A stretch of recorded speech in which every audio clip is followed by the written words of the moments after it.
né, uma obra central, e também uma segunda obra que a gente vai começar já daqui no mês que vem, que é uma teoria da justiça do Ross, que também é bem contemporânea, está bem em voga agora. E a ideia do grupo, apesar de ele ter sede aqui na UFPR, né, ele é um grupo que meio que intersecciona todas as faculdades. A gente tem, do grupo de estudos, a gente está tendo participação do pessoal da PUC, pessoal da Unicuritiba, da Positivo. Então a gente está com Pessoal, eu estava ouvindo a reunião do COM, deixa eu desligar aqui. Que essa eleição ainda vai longe. Ótimo, ali já fez um ok, então vou retomar. Ué? Pronto. Diga, Miguel. Não, mas eu acho que é isso daí. O grupo, ele tem assim, várias pessoas de várias universidades, né? A senhora também dá aula na PUC aqui na Federal, né? Então, conhece bem os dois públicos. E a gente, além desse grupo de estudos que nós estamos fazendo do Kelsen depois do Ross, nós vamos fazer 4 eventos esse semestre. Nós já fizemos o primeiro com o professor Pazello, com o professor Tiago e com a professora Ângela, sobre pensar o direito de forma brasileira. Foi uma discussão breve, assim, introdutória. E daí a gente vai ter o Stout, vai falar com a gente, mais lá para frente tem o professor Busato também. Então, esse primeiro semestre de atuação do MEFIT é mais para a gente ter o interesse dos estudantes e atrair eles para que eles discutam também teoria e filosofia do direito. E a ideia do grupo é que ano que vem a gente possa expandir para outras atuações, né? Publicações, congressos, eventos maiores, basicamente é nesse sentido. Então, as atividades desse semestre são mais tranquilas, a gente está mais localizado, mais para os estudantes conhecerem. Eu não sei se o pessoal quer falar alguma coisa antes da professora falar, senão eu passo a palavra para a professora. Eu queria só, Miguel, que cada um entrasse para me dizer o nome, já que tem outras instituições, o nome, a instituição e que período estão cursando. Você é da Federal, que período? Isso, eu sou do segundo ano. Diurno ou noturno? Noturno. Tá. Então, por favor, quem mais estiver, que diga seu nome, instituição e o período.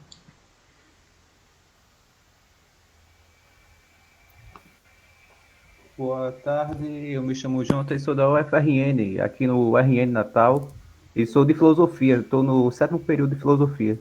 Puxa vida, temos um aluno de longe, hein? Longe. Que bom. Quem mais, pessoal? Alguns estão falando pelo chat. A Débora falou que é da PUC ali, primeiro período. Peraí, deixa eu entrar no chat, só um minuto. Se vocês não quiserem falar com o microfone, a gente coloca no chat ali daí. Oi, gente. Eu sou a Ariana. Eu tô no 4º período de Direito da Unicuritiba. Tá. Foi aluna da minha irmã, Ariana? A Tânia? É. Fui, sim. Tá. Quem mais? Débora Bonato, PUC, primeiro período. Maísa Leone, primeiro ano, UFPR. Tá fazendo a minha matéria de teoria do direito, Maísa?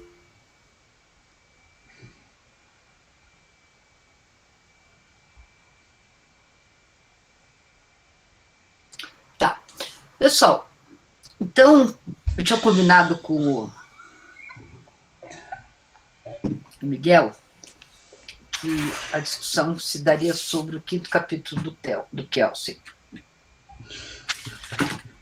Vocês já vêm estudando a parte anterior da obra, né? Tá. E o Tiago me falou que ontem ele trabalhou o capítulo 4º, 3º e 4º? Isso. Sexta-feira passada ele trabalhou o 3º e ontem ele trabalhou o 4º. Tá. Deixa eu achar aqui.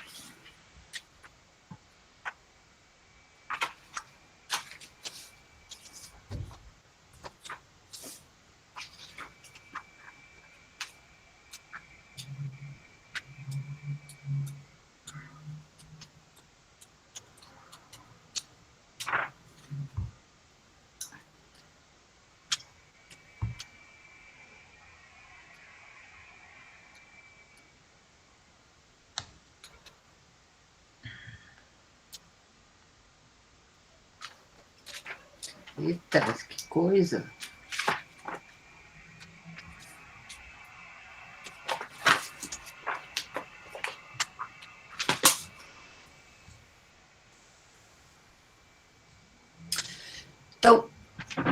assim, eu não consigo falar do Kelsen, por mais que eu saiba que vocês já chegaram até aqui, né, acompanhados por professores, etc., mas eu não consigo entrar no capítulo 5º sem falar um pouco, né, do Kelsen anterior. E eu diria assim, acredito, inclusive, que o Tiago tem explorado bastante isso.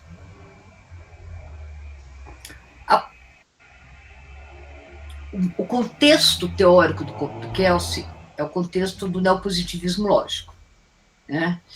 E eu acho que, se é verdade que nós não podemos entender diferentes autores sem termos em consideração estes contextos de produção das suas obras, isto é tanto mais verdadeiro no que concerne ao Kelsen. Por quê? Porque se nós retiramos Kelsen deste momento teórico do positivismo, do neopositivismo, para mim sobraria uma interrogação que seria: para que estudar o direito assim? Ou por que estudar o direito assim? Ao contrário, quando nós colocamos Kelsen nesta realidade epistemológica, então eu diria, bom, estudar o direito assim, porque esta é a única maneira aonde nós poderemos fazer do conhecimento sobre o direito ciência. Então, a resposta para mim ela é dada. Claro que não é tão simples. Então, se nós pegarmos assim, muito rapidamente, pensarmos nos ideais do positivismo, né? Primeiro, o positivismo é uma reação à presença da metafísica na filosofia. É uma reação à preponderância de enunciados a priorísticos, de enunciados transcendentais, que não podem ser demonstrados. Então, o positivismo reage contra isto, pauta a sua ideia de um objeto como sendo a realidade empírica e vai nos dizer que nós temos que conhecer essa realidade de maneira descritiva, o que pressupõe um afastamento entre o sujeito e o objeto. E para que ela seja tão somente descritiva, buscando exatidão e objetividade, você parte do pressuposto da neutralidade do sujeito do conhecimento. Se não houver essa neutralidade, você avança a descrição para alguma proposição normativa. Bem, o neopositivismo incorpora essas premissas do positivismo e o vocábulo neo nos diz que ele está trazendo algo novo. O que é este algo novo? Este algo novo é uma preocupação muito grande com a linguagem, inclusive com as deficiências da linguagem. Né? O Vará diz, na última página, não sei se vocês têm o livro do Vará como biografia, O Direito de Sua Linguagem. Foi passado? Tá. Tem o livro do Vará. Não, espera só um minuto, que eu acho que eu mando para você já, Miguel, porque tudo que eu deixo para fazer depois eu esqueço. Deixa eu só ver aqui. Acho que... Qual livro do Vará é, professor? É aquele de introdução ao direito? Não, O Direito e Sua Linguagem. Direito e Sua Linguagem. Eu posso mandar, eu tenho esse em PDF, eu posso mandar para o pessoal depois. Tá. Então, este livro é um livro que eu recomendo, assim, total, para quem quer entender Kelsen, Hart, semiologia, porque é um livro que fala da linguagem, ele fala da linguagem e depois ele traz isso para o âmbito do direito. Então, é um livro imprescindível. Nesse livro, quando o Vará vai falar sobre neopositivismo lógico, isso que é o capítulo 2, na primeira página, no último parágrafo, ele diz assim: e fazer ciência é traduzir em uma linguagem rigorosa os dados do mundo. Então, fazer ciência é traduzir, descrever os dados da realidade em uma linguagem rigorosa. O problema é que nós não temos uma linguagem rigorosa. Nós temos uma linguagem absolutamente problemática. Nós temos problema de vagueza, nós temos problema de ambiguidade e assim por diante. Então, isto dificulta que os enunciados científicos sejam produzidos dentro do rigor que se almejava. E Kelsen, então, inserido naquele momento filosófico, quer produzir esse tipo de ciência. Uma ciência do direito, consciente da legalidade específica do seu objeto, que é a realidade jurídica, que Kelsen diz isso literalmente, né? Consciente da realidade específica do seu objeto, que é a realidade jurídica, e produzir um conhecimento que atenda a esses requisitos do neopositivismo lógico. Para quê? Para que o conhecimento possa ser efetivamente chamado de científico. E aqui eu não posso deixar de mencionar, muito rapidamente, o começo, o prefácio à primeira edição, onde tem a proposta epistemológica do Kelsen. Está aqui. Há mais de 2 décadas que empreendi desenvolver uma teoria jurídica pura, isto é, purificada de toda a ideologia política e de todos os elementos de ciência natural. Uma teoria jurídica consciente da especificidade, porque consciente da legalidade específica do seu objeto. Logo, desde o começo, foi meu intento elevar a jurisprudência. Elevar a jurisprudência. Jurisprudência a gente substitui aqui por teoria do direito. Então, foi meu intento elevar a teoria do direito, que aberta ou veladamente se esgotava quase por completo em raciocínios de política jurídica, à altura de uma genuína ciência, de uma ciência do espírito.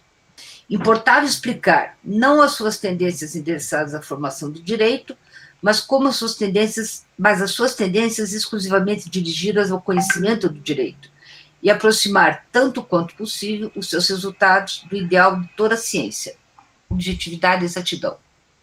Então, aqui ele resume o que ele pretende fazer para que o conhecimento produzido sobre o direito seja chamado de científico. Então, elevar a teoria do direito ao status de uma genuína ciência do espírito. Para isso, ela tem que ter consciência da especificidade do seu objeto. Qual é o seu objeto? A realidade jurídica. Não a realidade que é anterior à realidade jurídica, aquela realidade que se torna objeto de normas, mas a realidade já normatizada. No final do capítulo, no último parágrafo do prefácio da segunda edição, Kelsen vai dizer: o problema da justiça, enquanto problema valorativo, situa-se fora de uma teoria do direito que se limita à análise do direito positivo como sendo a realidade jurídica. Então, o problema da justiça, o problema valorativo, está fora da ciência do direito, em uma perspectiva kelseniana, de teoria pura do direito. Mas ele vai dizer também, isso interessa muito, e por isso vai ser estudado em outro lugar. Então, eu diria, a compreensão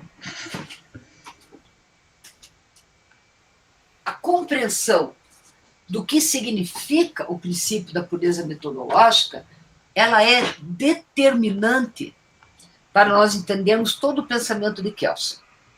E a compreensão do que é o neopositivismo lógico, o ambiente onde ele está introduzido, é determinante para que a gente entenda o porquê de fazer essa ciência.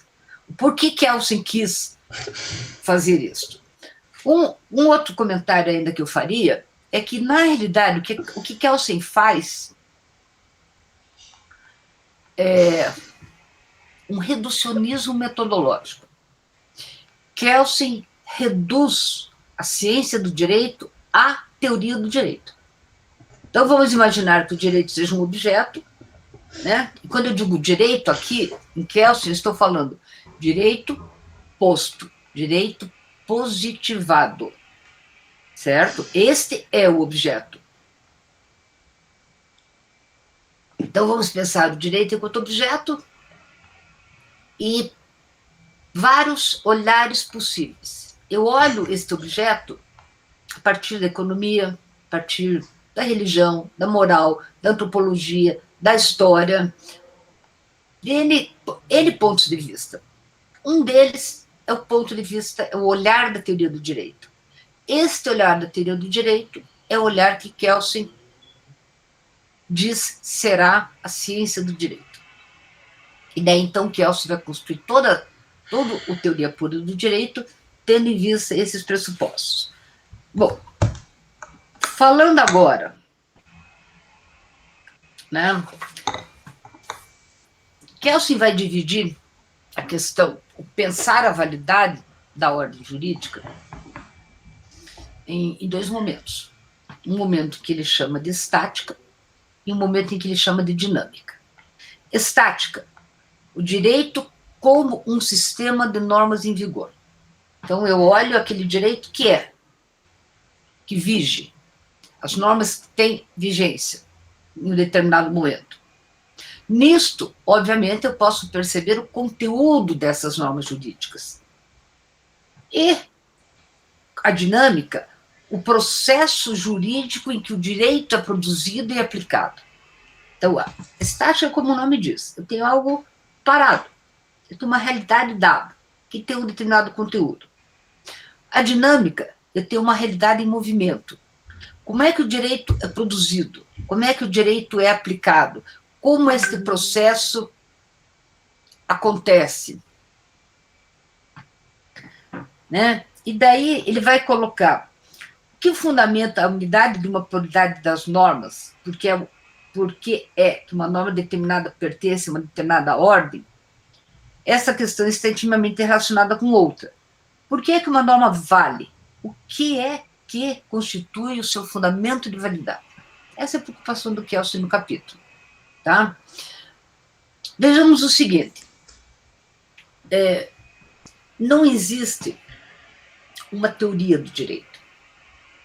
Existem teorias do direito. Eu tenho uma teoria do direito em Kelsen.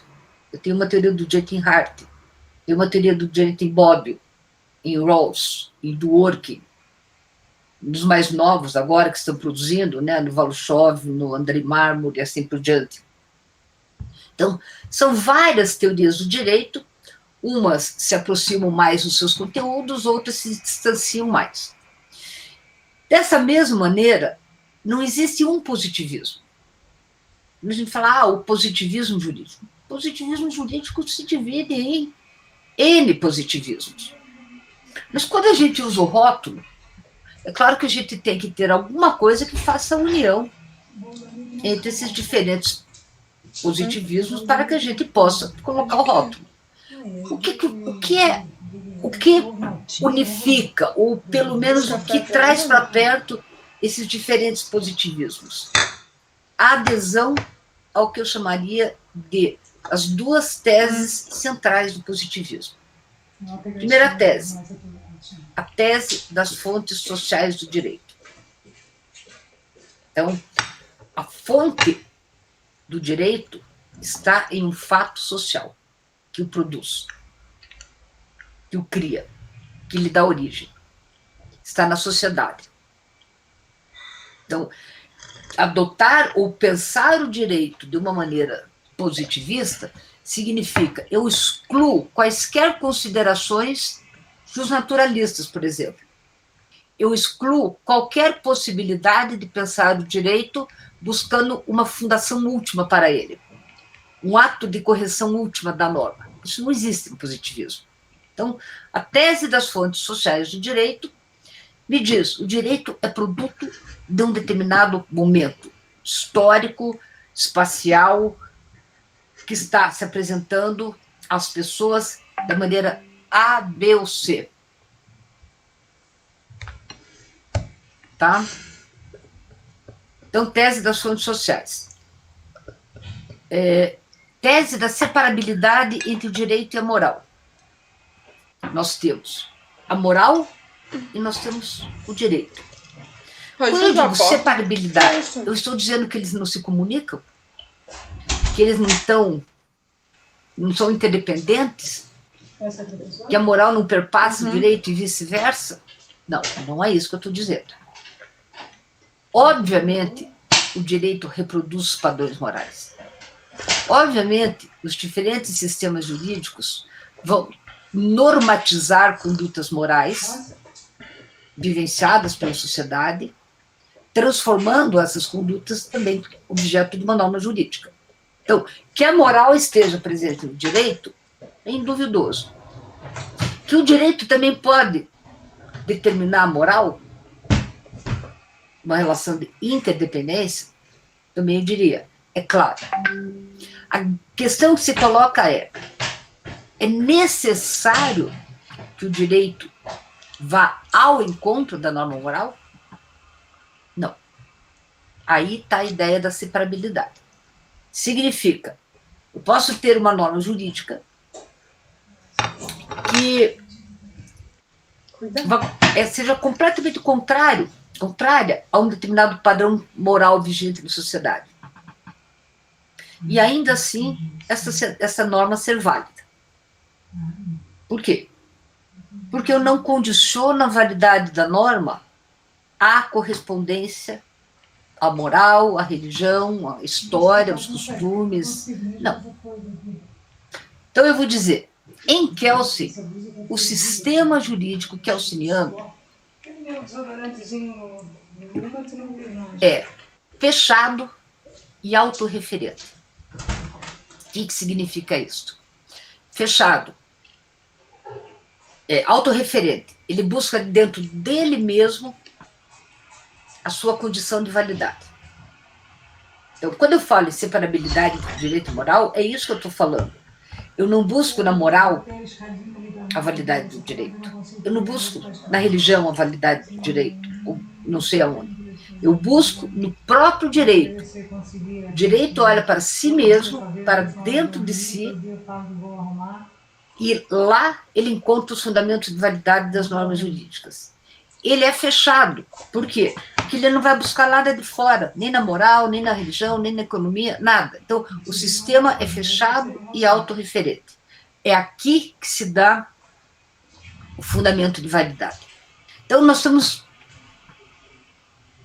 duas teses. Separabilidade entre direito e moral, tese das fontes sociais do direito. Estas teses estão presentes nos diferentes autores positivistas de maneira mais ou menos acentuada. Elas são trabalhadas de maneira mais ou menos rigorosa. E conforme nós avançamos no século XX para o século XXI, nós temos outros autores que trabalham essas teses de maneiras diferentes. Tá?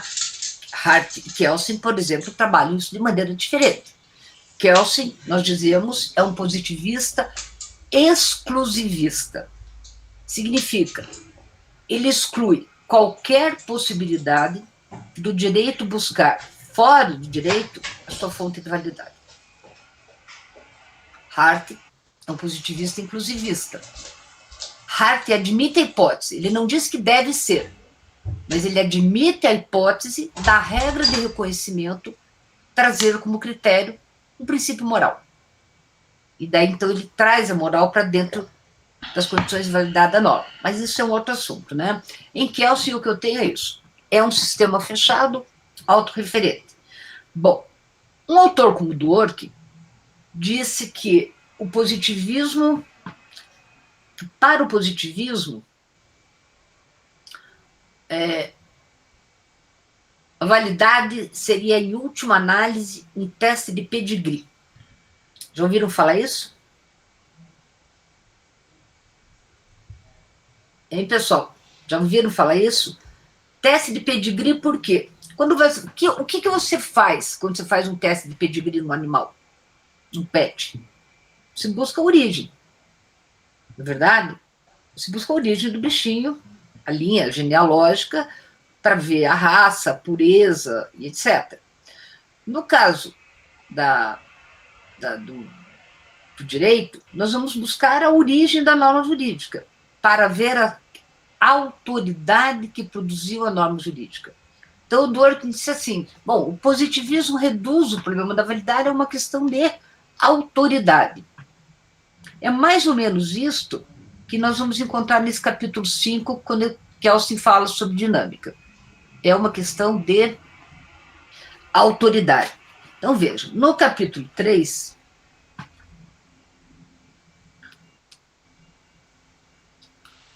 no capítulo 3, vocês viram, né, questões de estática jurídica. Aquele direito que é, como ele está colocado, e daí, né, direito objetivo, capacidade, competência, e etc. No capítulo 5º, nós vamos falar desse modo de produção. E Kelsen, ele começa já na primeira fase, na primeira página, ele dá toda a ideia dele. O fundamento de validade de uma norma apenas pode ser a validade de outra norma. Ponto. O fundamento de validade de uma norma apenas pode ser pode ser a validade de uma outra norma. Então, o que é o direito em Kelsen? Essa é a primeira pergunta. O direito em Kelsen é um sistema organizado e hierarquizado de normas que dispõe as condições dentro das quais os agentes públicos estão autorizados a impor sanções. Então, sistema organizado e hierarquizado dentro das quais os agentes públicos estão autorizados a impor sanções. Então, esse é o direito. Como é que eu vou pensar a validade das normas? Eu penso a validade de uma norma a partir da validade de uma outra norma. Tá? Então, eu busco no conjunto do ordenamento jurídico as normas que fundamentam normas. Acontece que esse processo, ele pode ser um processo que vai ao infinito. No momento em que eu começo a buscar a validade de uma norma em uma outra norma, e daí eu digo, e essa outra norma tem sua validade aonde? E essa outra norma tem sua validade aonde? Naquela norma. E aquela? Naquela. E aí eu começo um processo, né, que pode se estender ao infinito. E é justamente para evitar isto que Kelsen cria a ideia da norma hipotética fundamental. Então, Kelsen, em primeiro lugar, vai dizer, bom, existem duas maneiras de pensarmos a validade. Uma maneira é a maneira estática, e uma maneira é a maneira dinâmica. A maneira estática, ela tem a ver com conteúdo. Ela tem a ver com uma conduta, tá? E ele vai dizer,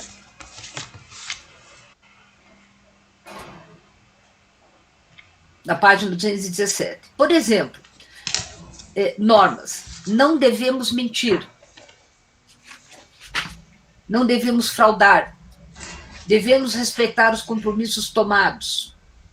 Não devemos prestar falsos testemunhos. Todas essas normas podem ser deduzidas de uma norma que prescreve a veracidade.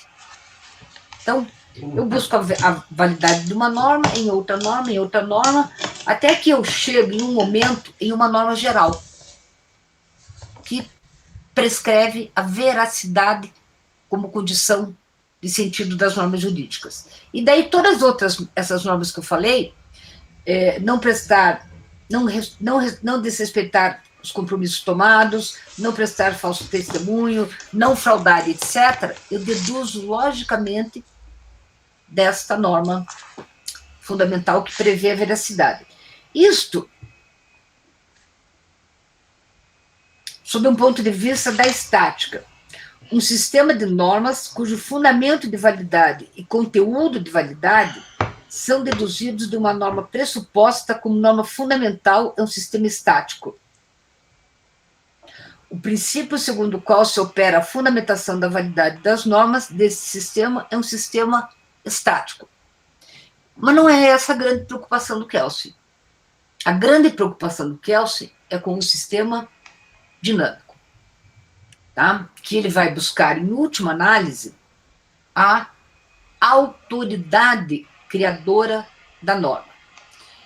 De uma maneira muito simplista, dá para colocar o seguinte exemplo para separar estática e dinâmica.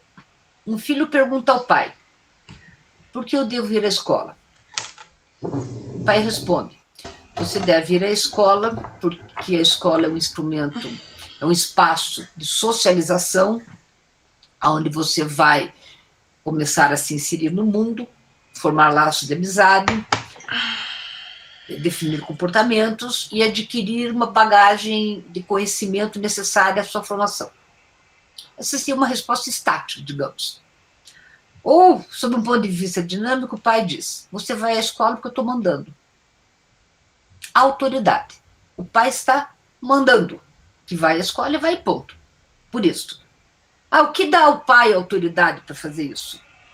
Então, aí a gente começamos essa busca, né, pela autoridade.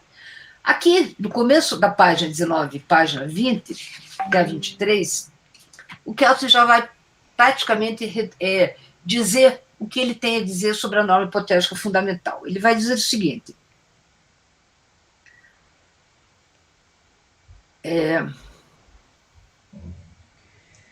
essa norma apenas pode fornecer o fundamento de validade, não o conteúdo de validade das normas sobre ela fundadas.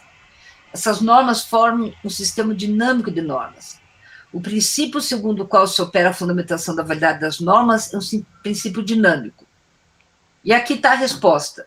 O tipo dinâmico é caracterizado pelo fato de a norma fundamental pressuposta não ter por conteúdo senão a instituição de um fato produtor de normas, a atribuição de poder a uma autoridade legisladora, o que significa o mesmo, uma regra que determina como devem ser criadas as normas gerais e individuais do ordenamento jurídico fundado sobre esta norma fundamental. Ponto. Concede autoridade. Então, se nós começarmos, da onde vem a validade de uma portaria? Bom, a validade de uma portaria da Secretaria de Educação vem do regimento interno da Secretaria, que permite que se produza aquela portaria, que podemos levar para a Constituição Estadual, que podemos levar para uma lei complementar, que podemos levar para a Constituição. Aí nós chegamos à Constituição. Quando nós chegamos à Constituição, de onde vem a validade da Constituição? Kelsen aí tem um problema, certo? Porque se o sistema é fechado e referente, ele não pode buscar na sociedade fundamento de validade. Ele não pode buscar na moral, ele não pode buscar em Deus. Então, o Kelsen vai dizer: bom, a validade da Constituição vem da primeira Constituição histórica que deu origem. Ok? E quem dá a validade à primeira Constituição histórica? A autoridade que tinha o primeiro constituinte para produzi-la. Ok? Quem deu autoridade a esse primeiro constituinte? Aí a gente chega nesse regresso ad infinito. Nós não paramos. Para evitar isto, Kelsen cria a norma hipotética fundamental. Varave chamá-la de norma fundamental gnoseológica, uma pressuposição lógico-transcendental. Vocês conhecem o livrinho, esse daqui, Os Quadrinhos Puros do Direito? Tá? Vocês devem achar na internet. O Tiago achou na internet quando eu falei. São quadrinhos, né? Você lê isso aqui, se pensar, lê em 10 minutos. Só olhar os quadrinhos, lê em 5. Mas é uma brincadeira. Uma brincadeira do Vará, que escreveu o texto, e um aluno dele fez os desenhos. Inclusive, hoje, eu diria que ele é politicamente incorreto, por uma questão de gênero e de raça, que ele vai pensar a norma, a mulata fundamental. Isso, naquelas décadas, a gente não tinha essas correções, né? Mas ele explica, resumidamente, como é que é a questão da validade. Aí, Kelsen vai dizer, bom, como é que eu evito esse problema? Como é que eu evito esse regresso ad infinito? Criando a norma hipotética fundamental. Ela é uma hipótese.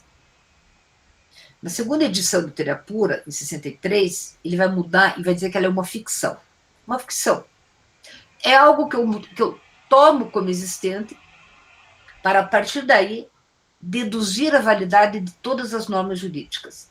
Não tem existência concreta, não tem existência material, não tem conteúdo nenhum. O único conteúdo confere autoridade ao primeiro constituinte. De maneira que, é o que o Kelsey vai dizer, e mais para baixo ele vai dizer, com efeito, a norma fundamental limita-se a delegar numa autoridade legisladora a fixar uma regra de conformidade sobre as regras. Na outra página ele vai dizer, não há qualquer conduta humana que, como tal, por força do seu conteúdo, seja excluída de ser conteúdo de uma norma jurídica. Qualquer conduta pode ser objeto de uma norma jurídica. E ela pode ser normatizada de qualquer jeito. Faça-se sobre ela uma norma boa, ruim, justa, injusta, sendo proveniente da fonte que tinha competência para criá-la, autoridade para criá-la, o primeiro requisito de validade está cumprido. Então, a ideia da norma hipotética fundamental resume-se a ser a norma que confere autoridade para a produção de normas jurídicas. E é por isso que o Dworkin vai dizer, bom, o maior teste, o teste de validade para o positivismo é o teste de pedigree. Buscar a autoridade, buscar a fonte criadora da norma jurídica. Tá? É claro que isso nos deixa inúmeras questões. Tanto a relação do direito com a moral, com a economia, com a religião, com a história, com a antropologia, porque ao buscar separar a validade da moral, eu estou, na realidade, ter um olhar do direito para ele mesmo. E daí, validade seria apenas uma questão formal. Onde eu olharia? O que eu olharia, basicamente? Antinomias, questão da coerência e a questão da hierarquia. Seriam, basicamente, essas questões que eu analisaria no tocante a estipular que uma norma é válida ou não é válida. Antinomia e hierarquia. Será que a validade pode ser resumida a isso? Eu acho que a partir daqui são...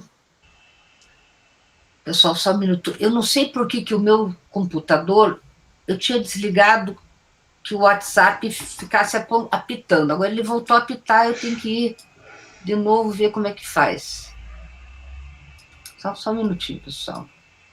Tem que ir ali nos 3 pontinhos, professora, que tem no cantinho, aí você vai em configurações. Aí tem lá notificações. Aí você vai e desabilita os sons. Quando eu estou aqui numa pessoa ou quando eu estou aonde? Tem ali o chat bem em cima, quando tem a sua foto, né? Aí tem ali um redondinho, um símbolo de conversa e 3 pontinhos. Aí aperta nos 3 pontinhos. Não tem 3 pontinhos, eu tenho um redondinho e um símbolo de conversa.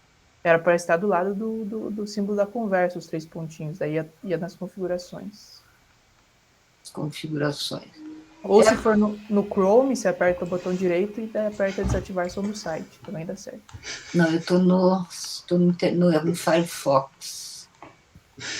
Notificações. É porque eu estou no Firefox agora. Porque quando eu uso o Chrome, ele não estava mais fazendo isso. Tá certo. Eu já entendi, só deixa eu responder para essa aluna.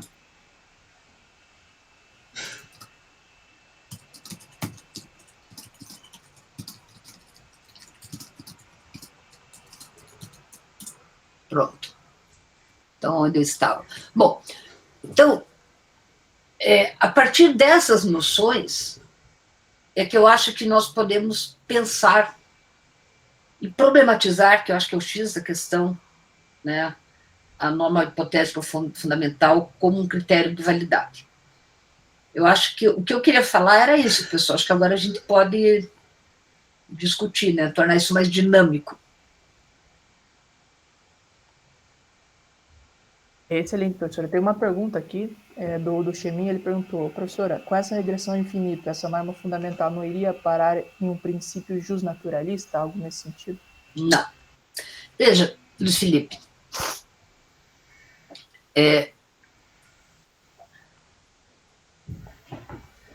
o positivismo e o neopositivismo eles reagem àquilo que é transcendental. Eles reagem àquilo que é metafísico. Eles reagem a proposições que só podem ser validadas a prioristicamente, porque não podem ser objeto de verificação. O Wittgenstein tem uma proposição do Tractatus Lógico-Filosóficos, foi publicado dessa forma. O Tractatus Lógico-Filosóficos é uma obra que surge dentro, não exatamente dentro, mas, né, naquele ambiente ali do Círculo de Viena, década de 20, década de 30, Áustria, Alemanha, e toma a linguagem como representação dos fatos. Então, a perspectiva do Wittgenstein nessa obra é a linguagem representa os fatos. Como a Vovará disse ali, né? Fazer ciência é traduzir em uma linguagem rigorosa os dados da realidade.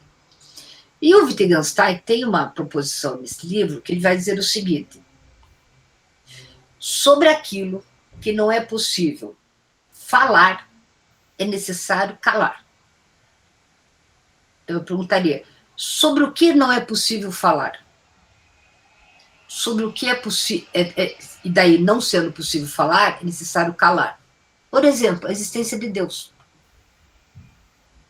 Por que eu não posso falar sobre a existência de Deus? Porque a existência de Deus é indemonstrável. Ou a inexistência de Deus também é indemonstrável.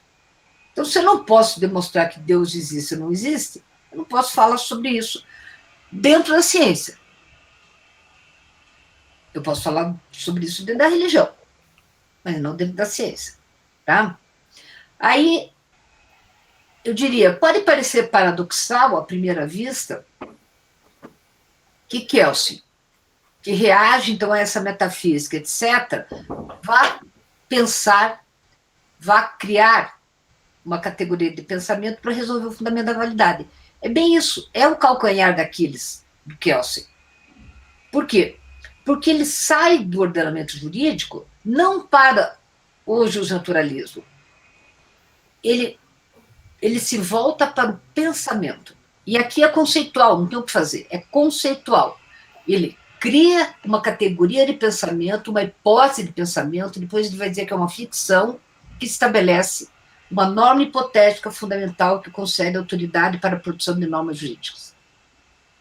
Não vai buscar nenhuma fundação última. O positivismo não busca nenhuma fundação útil para as normas jurídicas.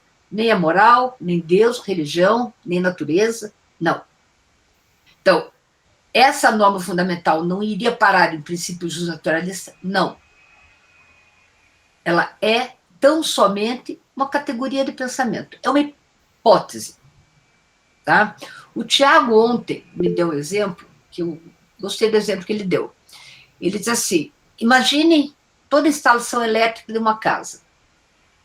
Você tem tomadas, diferentes tomadas, com 2 pinos, 3 pinos, pino americano, com diferentes amperagens, você tem o chuveiro, você tem, né, diferentes tomadas, diferentes forças que estão circulando elétricas dentro da tua casa, etc. E tudo isso se liga a uma caixa de luz. O Tiago disse assim, vamos imaginar que essa caixa de luz é a Constituição. Ponto. Toda a eletricidade da tua casa vem dessa caixa de luz. Se eu quiser fazer um regresso ao infinito, eu saio da minha casa, se eu morar num prédio, eu vou ver que tem um painel naquele andar que está conectado com a caixa de luz. Ou numa casa está conectado ao poste. Mas o fato é o seguinte, eu olho a minha caixa de luz e penso, bom, aqui está a fonte de toda a minha energia elétrica. A Constituição é isso, ela é a fonte de validade de todo o direito. E se eu quiser pensar a validade da Constituição, eu vou dizer, é uma categoria de pensamento, é um conceito que eu criei para estabelecer a validade. Quem mais? Professor, eu tenho uma pergunta. Ainda sobre essa questão que o Chemin levantou, sobre essa escalonação que o Kelsen vai fazer da norma e tal, até chegar à norma fundamental. ele não teria alternativa, eu não sei muito bem se essa alternativa iria contra a própria teoria dele neopositivista, mas ele não teria como fazer, como por exemplo Kant fez, de colocar toda a justificação dele em cima de um princípio da razão, em cima de um princípio como, por exemplo, da dignidade, ou o princípio da liberdade que o Kant colocava. Então ele coloca qualquer decisão humana, qualquer decisão dentro do Estado, do direito, isso é Kant, né? Colocaria em cima da autodeterminação que provém da liberdade dos povos. Então essa autonomia, essa soberania dos povos de exercer a sua liberdade de sociedade é que garantiria a legitimidade dessa Constituição, digamos assim. O Kelsen ele não faz dessa forma, mas ele poderia ter feito, não poderia? Ou isso seria meio contraditório dentro da teoria dele? Poderia, mas contradiria a teoria dele. Você veja, a gente diz que Kelsen é um neocantiano epistemológico, né? Neocantiano. Por quê? Kelsen, como Kant, partia da ideia de que o objeto não se dá a conhecer por ele mesmo. Nós temos que construir um arcabouço conceitual que nos permita olhar o nosso objeto. Então, se nós tomamos o direito enquanto objeto, é necessário que nós possamos construir um arcabouço conceitual que me permita entender esse objeto. A construção desse arcabouço intelectual é justamente a ciência do direito.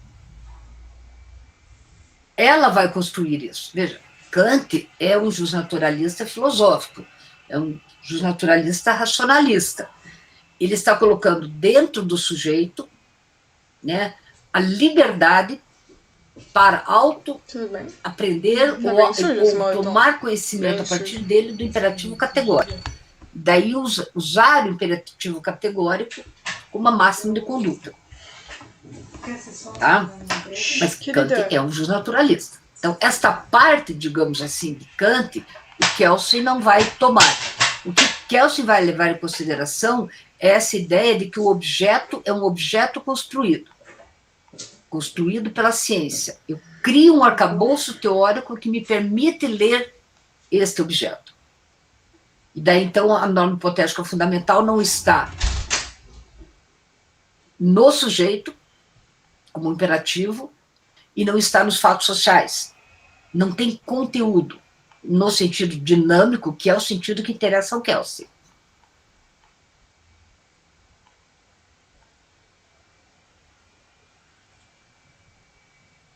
Entendi, professor. Teve outra pergunta ali no chat, ó. O time colocou também, ó. Então, esse conceito de norma fundamental só pode ser imposto por causa da coercitividade do direito?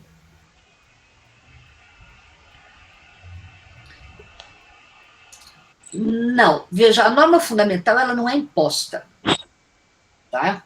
A norma fundamental não é imposta. Você não impõe uma norma fundamental.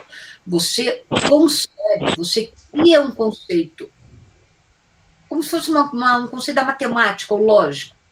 Você cria um conceito. Você olha esse conceito e diz, bom, daqui deriva a validade das demais normas. Não é uma imposição, é uma construção do pensamento. O direito é coercitivo porque ele constrói-se de maneira coercitiva. No momento em que eu tenho o direito começando a acontecer, ou seja, uma Constituição e todas as normas que dela derivam, nós vamos perceber a coercitividade. Mas a norma hipotética fundamental, ela transcende essas perspectivas. Ela não impõe. Ela funciona apenas como aquela fonte de luz que dá origem à caixa.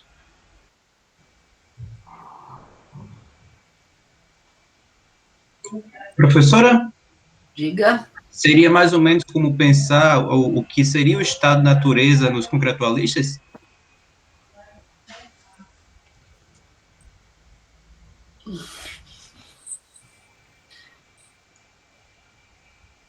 Não.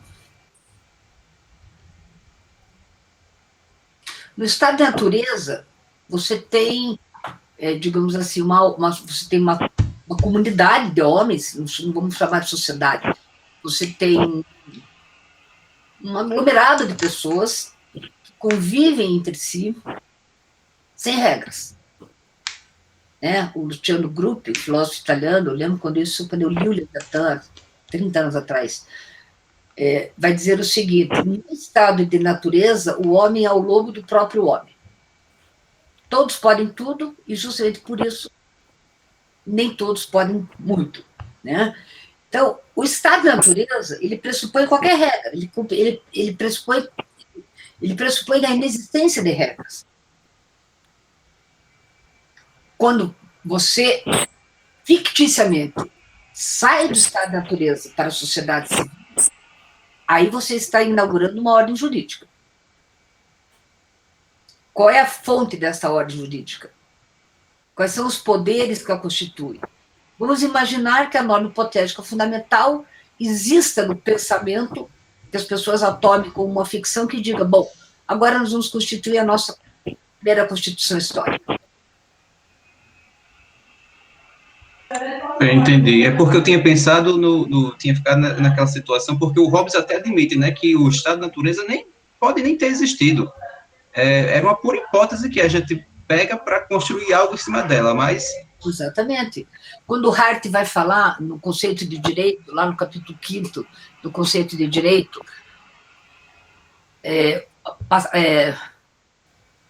quando se dá a passagem de um mundo pré-jurídico para um mundo jurídico, a passagem do mundo pré-jurídico para o jurídico se dá com a inserção das normas secundárias no sistema.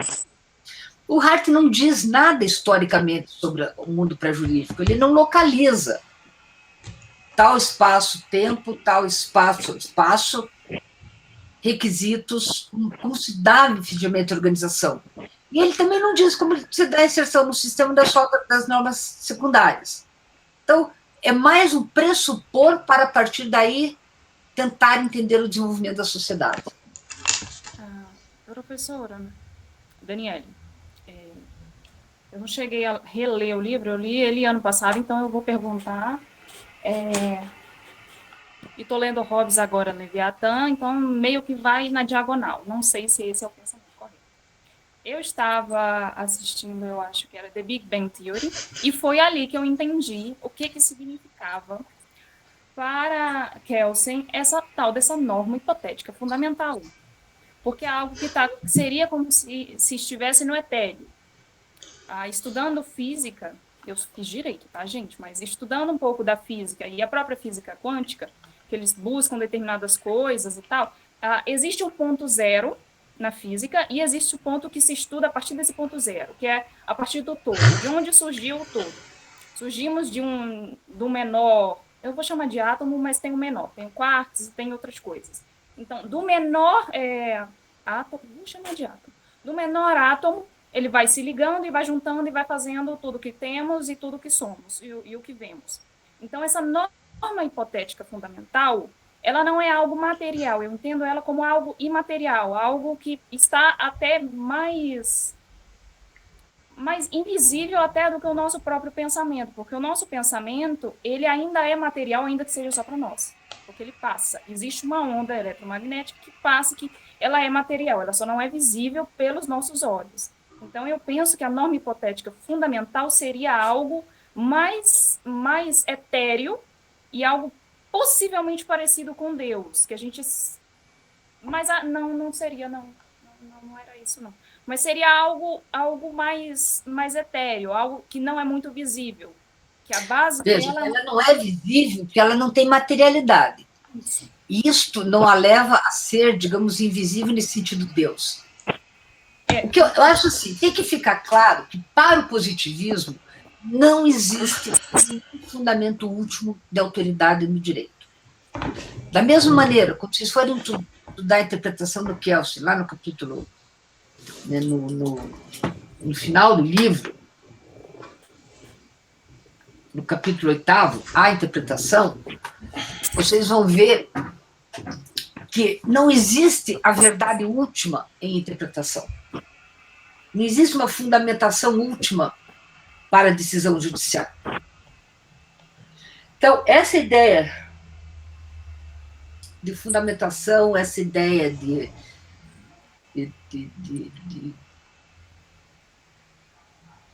algum lugar ao que eu possa me apegar de maneira inquestionável, não existe.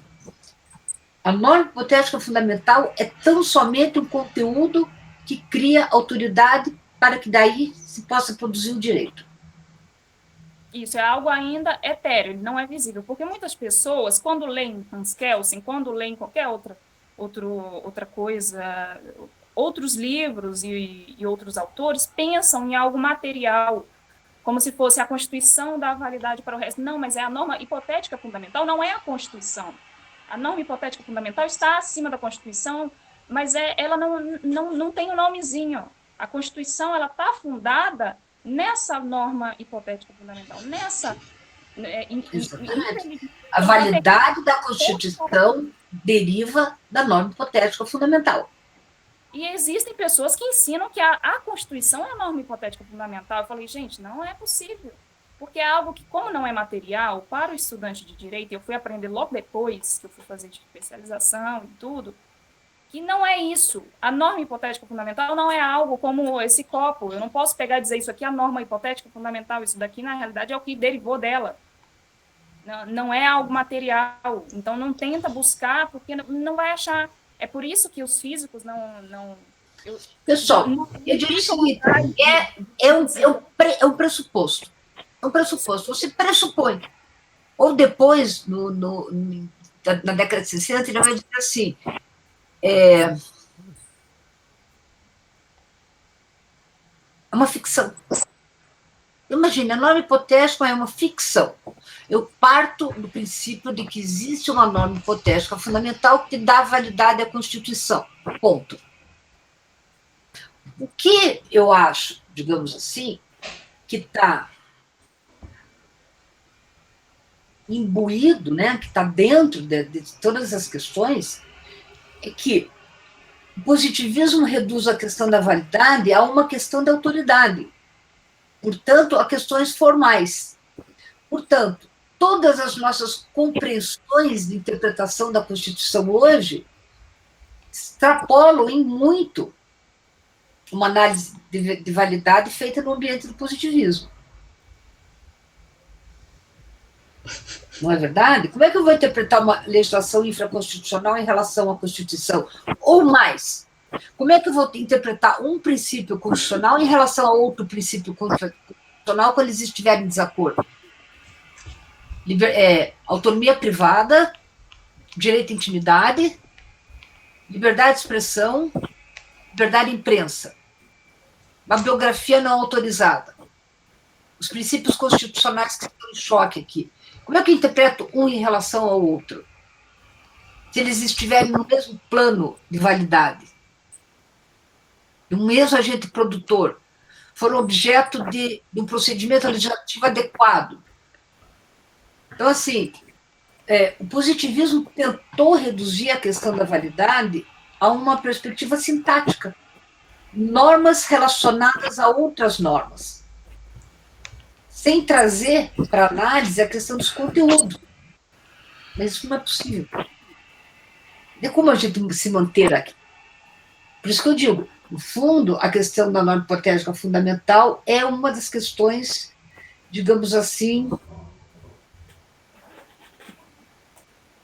é o calcanhar daqueles do Kelsen, que fica mal explicado em última análise.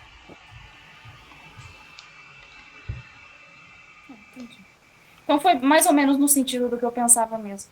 Porque é algo muito absurdo a gente querer colocar palavras na boca de pessoas, né? Está escrito que já faleceu, mas eu acho um desrespeito dizer isso, além das outras coisas que falam sobre isso. Mas o Kelsen talvez seja uma das pessoas, um dos estudiosos no mundo. Mais coisas foram colocadas na boca dele do que se pode imaginar. Kelsen disse isso, Kelsen disse aquilo. Na minha época de faculdade, ser chamada de positivismo era uma provocação. Você é positivista. A gente via tão mal o positivismo, que também não entendia nada, né? Porque entendeu errado, eu entendi errado, aprendi errado o positivismo na faculdade. Que chamar alguém de positivista era uma ofensa. Positivista.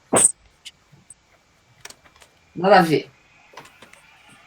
Mas, professora, uma outra questão, a gente já está se encaminhando para o final, o pessoal vai perguntando, mas no sentido assim, de que a teoria pura do direito do Kelsen foi bastante influenciada pelo Círculo de Viena, Só que, ao mesmo tempo, não necessariamente o Círculo de Viena, mas o Tractatus, que a senhora até citou, do Wittgenstein, ele vai poder ser utilizado. Alguns pós-positivistas vão criticar o Kelsen no sentido não da norma fundamental, mas da pureza da norma, de que uma norma pura, com certeza, uma norma pura utópica, no sentido do que Kelsen vai falar, segundo as normas da linguagem, segundo os jogos de linguagem que o Wittgenstein vai colocar, é uma impossibilidade, né? Porque a linguagem, a norma, que também é uma linguagem, está de acordo com a sociedade e tudo mais. Como que assim, se essa crítica é válida ao Kelsen, se seria assim uma crítica válida no sentido das lacunas do direito que o Kelsen coloca nesse capítulo, de que as jurisprudências e tal vão ser feitas dessa forma, o poder decisório do juiz e as lacunas do direito, no sentido dessa questão da linguagem ser uma crítica a essa extrema cientificidade que gera a pureza da teoria pura do Kelsen. Acho que não entendi, Miguel. Repita. Eu vou melhorar. Essa questão do Wittgenstein, da linguagem, né, de que, por exemplo, é quase uma impossibilidade pensar uma pureza da norma, isso chega a ser até uma utopia do ponto de vista da linguagem, porque ela está de acordo com o seu contexto, está de acordo com a sociedade, com as condições até materiais, não no sentido materialista, mas materiais no sentido das condições que existem na sociedade, e o juiz e aqueles que proferem a linguagem, que forma a norma, acabam estando propensos a essas especificidades, essas vicissitudes que existem na sociedade. Daí, quando o Kelsen fala essa questão da teoria pura, da norma pura, chega a ser uma questão muito utópica. Então, por exemplo, nesse capítulo ele fala da questão das lacunas do direito que vão ser preenchidas pelo poder decisório da jurisprudência ou do juiz e tudo mais, em linhas gerais.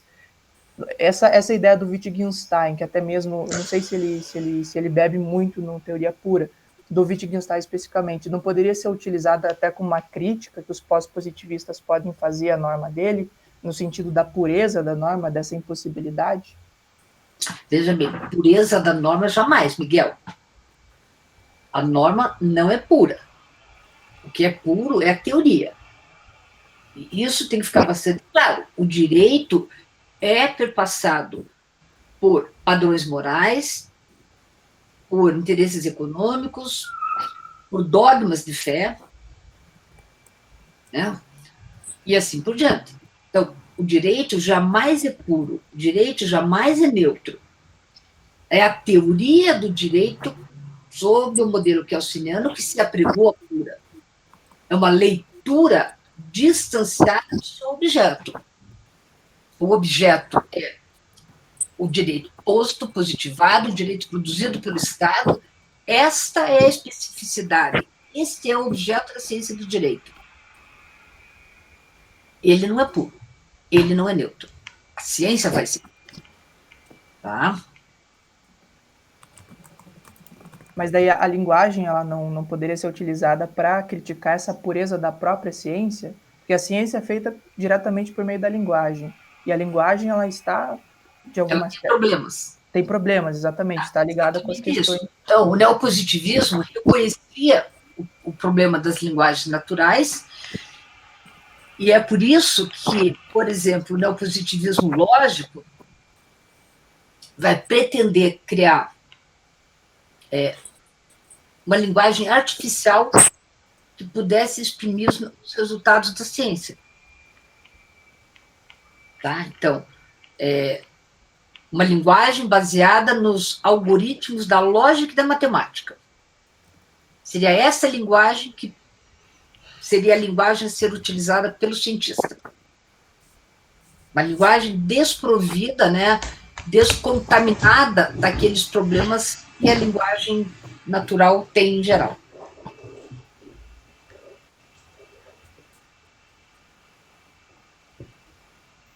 Beleza, professor, acho que ficou claro, mas no sentido do que o Círculo de Viena ia fazer, né, o Frege e tudo mais. A minha pergunta foi bem nesse sentido também, mas na questão das lacunas do direito também, de que, por exemplo, no dia a dia há uma certa impossibilidade de que essa essa pureza da linguagem, essa linguagem matemática seja utilizada, né, ali no dia a dia para preencher essas lacunas que a própria Veja, aqui eu poderia dizer o seguinte, vocês já viram a diferença entre linguagem objeto e metalinguagem? Tá. Linguagem objeto e metalinguagem são, digamos assim, são dois níveis de enunciação linguística que foram pensados pelo Carnap. Não tenho certeza, mas acho que é pelo Rudolf Carnap. Foram pensados para evitar o que nós chamamos de antinomias lógicas. Uma antinomia lógica é um enunciado autocontraditório. Ou seja, eu pronuncio um enunciado de tal forma que, ao pronunciá-lo dessa forma, ele já se torna inválido. A antinomia clássica que os livros trazem é a antinomia do mentiroso, tá? Que diz assim: um cretense diz, todos os cretenses mentem. Esse enunciado é falso ou verdadeiro? Não tem como dizer. Tá? Isto é uma antinomia lógica, isto é um enunciado autocontraditório. Eu o pronuncio de tal maneira que automaticamente ele se torna inválido. Eu não posso dizer que ele é falso ou verdadeiro. Bom, para solucionar isso, a gente cria a figura da linguagem objeto e da metalinguagem. Então, linguagem objeto é a realidade, é sobre o que se fala. Metalinguagem é a linguagem que fala a realidade. É um outro nível de enunciação. Então, linguagem objeto, realidade, que eu vou descrever. Metalinguagem, o enunciado que descreve. Aí eu diria o seguinte, é conceitual, tá? É como se aquele cretense dissesse assim: lá em Creta as pessoas mentem. Ele está se separando da realidade que ele está enunciando. Ele está tomando uma realidade, está se referindo a ela. Aí eu posso verificar se o enunciado dele é falso ou verdadeiro. Então, linguagem objeto e metalinguagem. Vamos pensar assim: eu tenho uma realidade, linguagem objeto. Qual é a realidade? O mundo em que nós vivemos. Tá? Sem entrar em elucubrações filosóficas sobre isso. O mundo em que nós vivemos é a nossa realidade. Ora, nesta realidade, as mulheres podem, falando juridicamente, podem, no sentido da ação física, interromperem voluntariamente a gravidez com ou sem o auxílio de terceiros? Podem. O que o direito foi lá e fez? O legislativo olhou uma realidade: as mulheres interrompem ou podem interromper voluntariamente a gravidez com ou sem auxílio de terceiros. O que nós vamos fazer? Nós vamos tipificar essa conduta. Nós vamos torná-la proibida. Então, eu tenho a realidade, linguagem objeto. Eu tenho o direito que interpretou essa realidade e impôs um comando normativo. Aí eu tenho a ciência jurídica. Essa metalinguagem, que é o direito, torna-se a linguagem objeto da ciência jurídica. Então, 3 níveis: linguagem objeto, realidade, direito. Metalinguagem que fala a realidade. Linguagem objeto tem moral, interesses econômicos, religiosos, whatever. Quando o direito interpreta essa realidade, é um comando. É claro que ele o faz a partir de todas as variáveis de valor presentes na realidade. Então, aí eu passo a ter o direito como meu objeto de estudo. A ciência do direito vai estudar o direito. Este direito é absolutamente valorativo, traz os valores morais, interesses econômicos, perspectivas religiosas para dentro de si. Porque isso tudo está na sociedade. Aí Kelsey vai dizer: bom, esse é o meu objeto. Eu vou estudá-lo de maneira neutra. Por quê? Porque somente um conhecimento sobre esse objeto que seja descritivo, empírico, que busque a exatidão e a objetividade, vai poder ser chamado de ciência. E era isso que Kelsen queria. Então, a ciência do direito constrói o seu arcabouço conceitual para ler o seu objeto, que é o direito. Nesse sentido, a gente fala em um neocantismo epistemológico. O objeto só se dá a conhecer dentro de um arcabouço conceitual.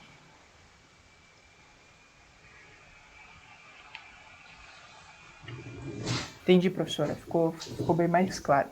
Agora, uma última pergunta que mandaram aqui no grupo do Nefit no WhatsApp, daí a gente encerra, professora. Eu acho que já está um encontro sensacional, deu para sanar bastante dúvidas.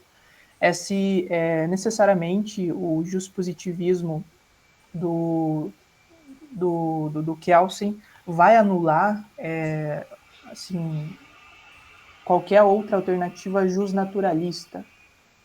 Foi mais ou menos assim a pergunta. Parece óbvia a resposta, mas talvez se puder elaborar um pouquinho. O juspositivismo, não é que esse juspositivismo vai eliminar o jusnaturalismo? Vai deixar ultrapassado, anula, ou as discussões justnaturalistas vão... Não acho.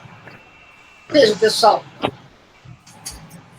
quando passa o trem aqui em casa é uma coisa. Eu abri que estava com calor, começou a passar o trem. Esses movimentos, eles acontecem em simultâneo, eles acontecem em paralelo. Existem momentos que eu posso pegar, digamos, eu pego o juspositivismo nesse momento e o percebo como uma reação ao jusnaturalismo. Nós já temos jusnaturalistas modernos. Nós temos 100 anos do positivismo e temos jusnaturalistas ainda. O John Finnis. John Finnis é um justnaturalista moderno agora, né, de poucas décadas atrás. Então, o juspositivismo não elimina, ele coloca em xeque, assim como o próprio naturalismo também coloca em xeque algumas das máximas do positivismo. Mas não existe essa ideia de superação. Superou, ficou nesse momento, porque a partir daqui veio o positivismo, e tudo que estava para trás, a gente percebeu que não tem nada mais a dizer. Não, eles estão acontecendo. Por exemplo, disse que depois da Segunda Guerra Mundial nós tivemos um retorno ao justnaturalismo.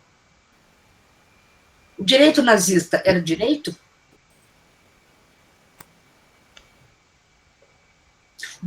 O apartheid da África do Sul era direito?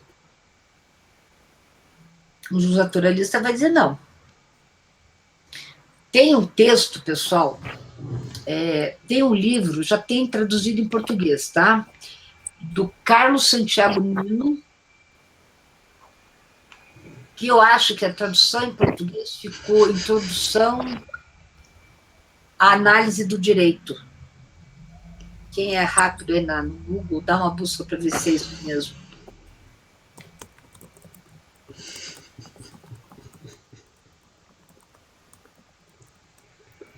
Como é o nome do livro, professor? Introdução à Análise do Direito, Carlos Santiago Nino. Porque Isso tem mesmo. até um link de resumo. Dos meus alunos, que devem ter feito resumo várias vezes sobre isso. Pessoal, nesse livro tem um capítulo onde o Nino vai apresentar o justnaturalismo e o juspositivismo. Tá? Nesse capítulo, ele vai trazer 3 juízes, tá? Julgamento. Então, ele cria um julgamento hipotético em Nuremberg, pós-Segunda Guerra Mundial, e traz a postura de 3 juízes. Eu não me lembro mais o nome dos juízes, tá? Mas um juiz defende os acusados com base em princípios juspositivistas. Os acusados agiram de acordo com o ordenamento válido naquela medida em que os obrigava até aquela conduta. Então, eles não podem ser condenados. Um outro juiz é o justnaturalista. Eles tinham a obrigação de ter questionado o direito válido, porque aquele direito válido, aspas, viola os princípios de direito natural. E um terceiro juiz sai pela tangente. Esse já demanda um pouco mais de leitura. Mas eu sugeriria que vocês lessem, deve dar umas 10 páginas, tá? Para responder essa questão. Os autores vão dizer, existe um ressurgimento do justnaturalismo pós-Segunda Guerra Mundial. Justamente por esse questionamento. O direito fascista, nazista, a própria Rússia, União Soviética, os momentos totalitários do século XX criaram um direito válido,